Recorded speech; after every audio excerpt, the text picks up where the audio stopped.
and Minister of Agriculture Charlie McConnell. Fuck you! You did not just put that name in there. McConnell. Charlie Come on.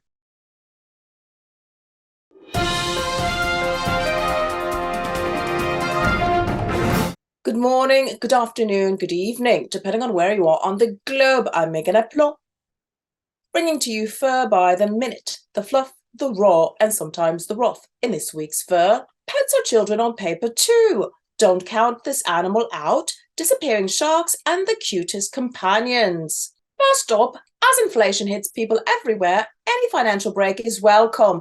But what about our animal bills? FRR Correspondent Julie joins us from Cleveland, Ohio to share our sponsor, the Muttly Crew's petition for pet parents. Julie? Thanks, Meganne. Pets are not considered dependents for tax purposes. The IRS allows pet-related deductions if he or she works as a service or therapy animal, is a pet influencer, or you work with a charitable organization like as a foster parent. But what about all the people who regularly care for animal kids? Having a pet requires a significant amount of time, love, and money.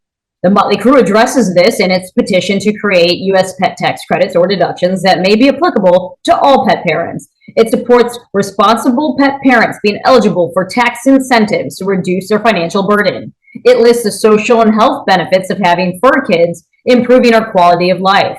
It does so much good for our sense of community by helping us communicate with other people as we unite through our love of our animals. We are more fit from being active with our pets, helping prevent potential medical bills. According to research published in scientific reports, owning a dog is linked to living a longer life.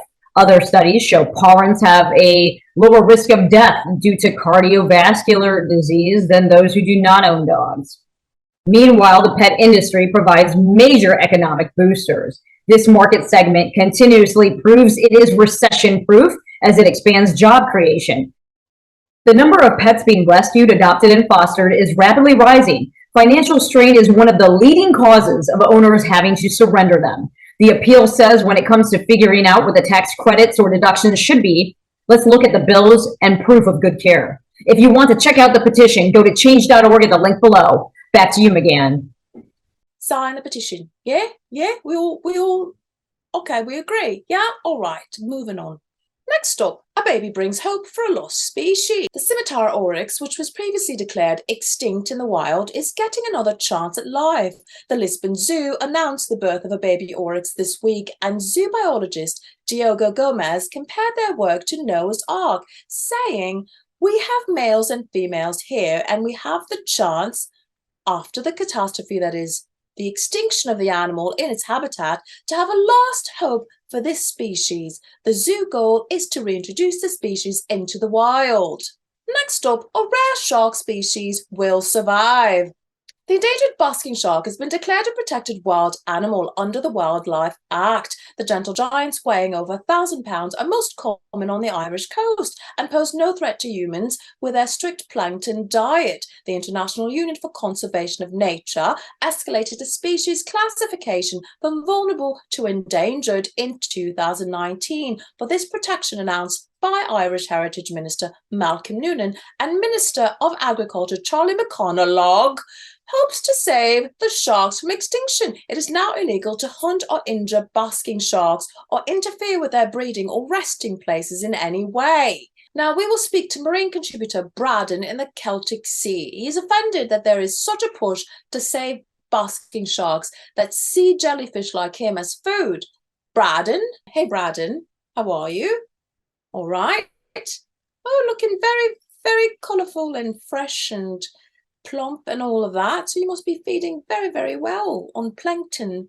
So are you planktoning and you're not, stinging folks? Is that it? What's your gripe here? Your gripe is what? You're offended that there's such a push to save basking sharks. That see you as food. Look, let me tell you, you're at the bottom of the, what you call it, the chain, the food chain, ain't you? So being that you're at the bottom and I'm like higher up, I'm not sure I can help you. It's one of them things, it's like, I've evolved. You haven't. Yeah, you see a shark? Go the other direction. That's all you've got to do. Mind your business. But thank you for joining us, Braden. Next up, our producers wanted to share their favourite recent viral videos. Here we have user Backpacking Kitty, who shares some of his regular activities with his furry best friend. Oh, that's a stealthy cat, isn't it? Oh, wow. Look at that. Oh, and demands food. Oh, wow. Stealthy. Steals food as well. Oh my gosh. Wow. Yeah, likes to steal the food, innit? Yeah, you can't eat around you. But he's a beautiful one, isn't he? Look at him. He's very beautiful. He's very black with like the emerald looking eyes, isn't he? Right. Look at that. Beautiful. Love it. And here is user @Lord_Leo the Lazy Pom in New York City with the caption, "Just another day of frightening passerbys on the New York City sidewalk." Look at that. He's fine. He's fine. He looks. You know, he looks dead. I know. Plain dead. Yeah, he's fine. Yeah. He's scared you. Oh, I gotta take a picture of this. So cute. The protesting like, I don't want to walk anymore. What's the significance of all that? Oh, lazy pom. That's what it is. He's like, I don't want to walk. And that's a wrap for us this morning, afternoon, or evening, depending on where you are on the globe. I'm Meganne Aplomb.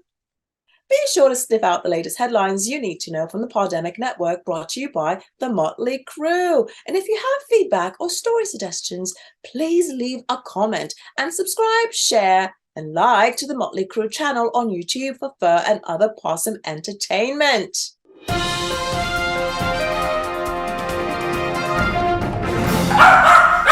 Their pets. Oh, Sorry. Oh, that was a hair. Oh my God. Oh, I thought that was a freaking bug crawled on me. Oh my God. It's my hair. Look. Oh, I'm sorry. But it's on you.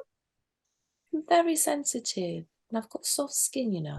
Blinded by the light.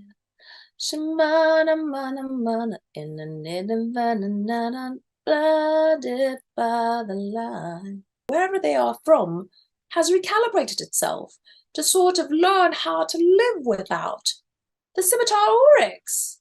Therefore, I'm not sure if it's the best thing to do, but it's not like I've got, a say in it because you've already done it, haven't you? Like it's done, innit? So what the fuck am I talking about? One suggestion, I've looked at the Muttly Crew stuff and everything. That should go on your Patreon, yeah? And that should also be permanently on your social media. Hopefully on the Patreon mention will make it onto the outtake. What? Yes, definitely. Are you people plotting behind my back? What's going on? Oh, there's nothing. What? Everything's fine. Yeah, that's not how you plot. I'm not supposed to hear nothing. I don't even know what I just read. I really don't. I was just really trying to get my Charlie McConaughey right. McConaughey. Am I speaking to a bloody jellyfish? You've got to be kidding me. After what I've gone through with the McConaughey bullshit, I've got to now speak to a jellyfish. I've never spoken to a marine life animal. @Lord_Leo the Lazy Pom. Oh, Leo the Lazy Pom.